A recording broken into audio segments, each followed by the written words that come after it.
wasbiru inna allaha ma'a as-sabirin.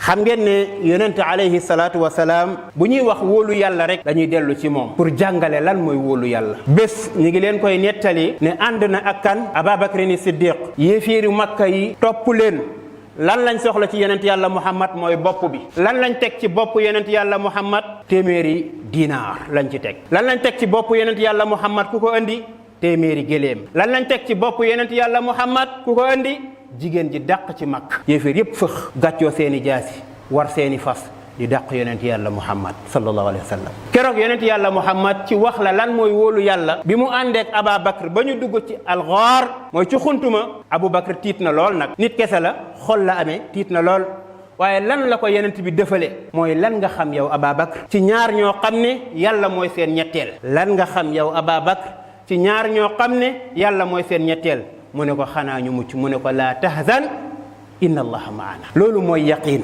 mooy nit ki bu xasee wóolu yàlla def na ay azkaaram ba génn ci kër gi li ci des yépp nag yàlla la koy bàyyee. waaye ki wóoluwul yàlla lu ne këpp rek mu daw yaakaar ne loolu egsi na ci kawam. alayhi salaatu wasalaam pour wax leen ne ku wóolu yàlla la ku doyloo yàlla la. bés toog na ak sahaaba yi ba yàgg rek gaañi tasaaroo ñépp di yuuxu daw leen daw leen daw leen daw leen lu ñuy daw ñu ne géléem gi dafa daangaan géléem bu daangaangee day ŋaax rek di daw bu dawee ba jàpp ni day téye ci bopp bi rek dóor ci garab kooku daal di dee. géléem gi fan la jëm ci jàkka yonent bi sallallahu alayhi wa sallam ma nga fa fekk sahaaba yi mu ñëw rek xajale leen dem ba ci yonent bi alayhi salaatu wa salaam géléem gi daal di goor mooy mu toog mu jël loosam teg ko ci doq yonent bi sallallahu alayhi wa sallam mel ni dafa am lu muy dee yonent bi sallallahu alayhi wa sallam. yonent bi di yëngal bopp